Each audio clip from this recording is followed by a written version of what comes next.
Armstrong படுகொலையின் பின்னணி CBI மட்டுமே நம்பகமான விசாரணை அமைப்பா அப்படிங்கிறத பற்றி நம்ம முதல் செக்மெண்ட்டில் பார்க்க போகிறோம் லென்ஸ் நிகழ்ச்சியில்.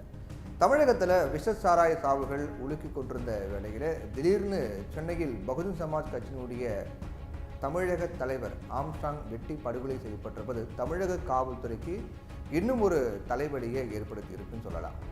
ஆம்ஸ்ட்ராங் கொலை அப்படிங்கிறது ஒரு ரவுடி வெட்டி கொலை செய்யப்பட்டதன் பின்னணியில் பழிக்கு பழி வாங்கக்கூடிய நடவடிக்கையாக தான் நடந்திருக்கிறது அப்படின்னு தகவல்லாம் தெரிவிக்கப்பட்டிருக்கு.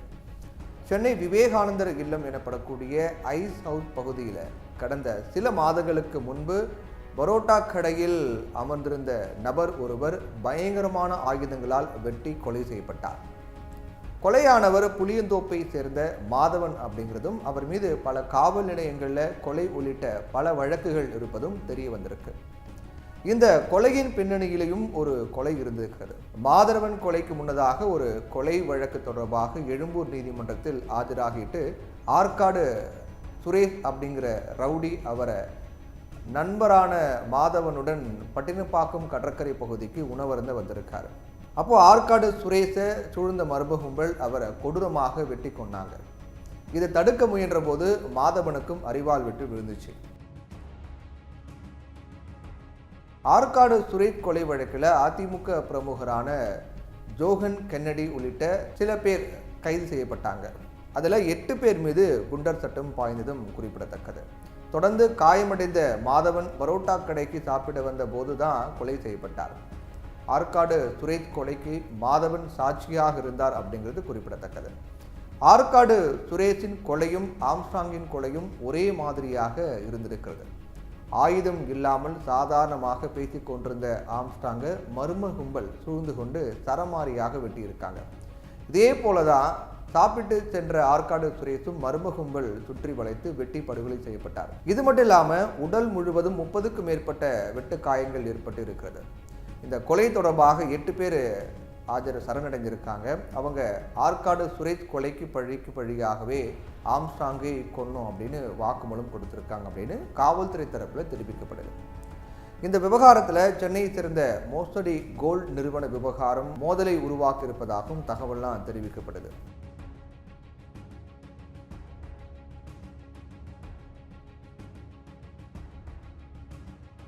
கொலை செய்யப்பட்ட ஆற்காடு சுரேஷ் வழக்கில் ஆம்ஸ்ட்ராங் பின்னணியில் இருந்து செயல்பட்டதாகவும் இதனால் அவர் உயிருக்கு அச்சுறுத்தல் இருப்பதாக சொல்லப்படுகிறது. மேலும் இது தொடர்பாக உளவுத்துறை காவல்துறையை எச்சரித்ததாகவும் காவல்துறையினர் ஆம்ஸ்ட்ராங்குக்கு இந்த தகவலை சொன்னதாகவும் சொல்லப்படுது. ஆனால் தலைநகர் மட்டுமில்லாமல் தமிழகத்தின் பல்வேறு பகுதிகளிலும் பழிக்கு பழியாக கொலை நடக்கும் சம்பவங்கள் அரங்கேறி வருவது நமது சுமூகமான வாழ்க்கையை மட்டும் இல்லாமல் தொழில் முதலீட்டாளர்களுக்கும் பெரிய அச்சுறுத்தல் ஏற்பட்டிருக்கிறது அப்படிங்கிறத நம்ம கவனத்தில் கொள்ளணும். கள்ளச்சாராய சாவு, ரவுடிகள் அட்டகாசம் போன்ற எல்லாமே தமிழக அரசுக்கு மட்டும் இல்லாமல் தமிழகத்திற்கும் பெருமை சேர்ப்பதாக இருக்காது. அதனால் ஏற்கனவே காங்கிரஸ் கட்சி பிரமுகர் நெல்லை ஜெயக்குமார், தனசிங், கோவை அதிமுக பிரமுகர் சண்முகம் இதே போன்று கொலை செய்யப்பட்டிருக்கிறாங்க. இப்போது தேசிய கட்சியான பகுஜன் சமாஜ் கட்சியினுடைய மாநில தலைவர் ஆம்ஸ்ட்ராங் கொல்லப்பட்டிருக்காரு. இந்நிலையில் ஆம்ஸ்ட்ராங் கொலை வழக்கை சிபிஐ விசாரிக்கணும் அப்படின்னு கோரிக்கை வச்சிருக்காங்க. தமிழகத்தில் எதற்கெடுத்தாலும் சிபிஐ விசாரணை தேவை அப்படின்னு கேட்பது இப்போ வாடிக்கையாகவே மாறிப்போச்சு. சிபிஐ அப்படிங்கிறது தமிழக அரசை சாராத அமைப்பு அப்படிங்கிறதால இந்த கோரிக்கை விடுக்கப்படுது.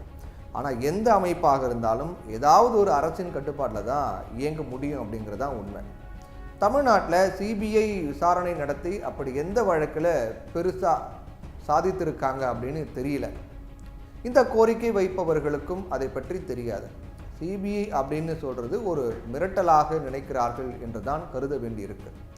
சிபிஐ சிறப்பு புலனாய்வு குழு அப்படின்னு பல்வேறு விசாரணை அமைப்புகள் விசாரித்தும் முன்னாள் பிரதமர் ராஜீவ்காந்தி கொலை வழக்கில் 1/4 நூற்றாண்டுக்கு மேலாகும் முழுமையான உண்மையான விவரங்கள் இன்னும் வெளியிடப்படலை அப்படிங்கிறதையும் கவனிக்கணும்.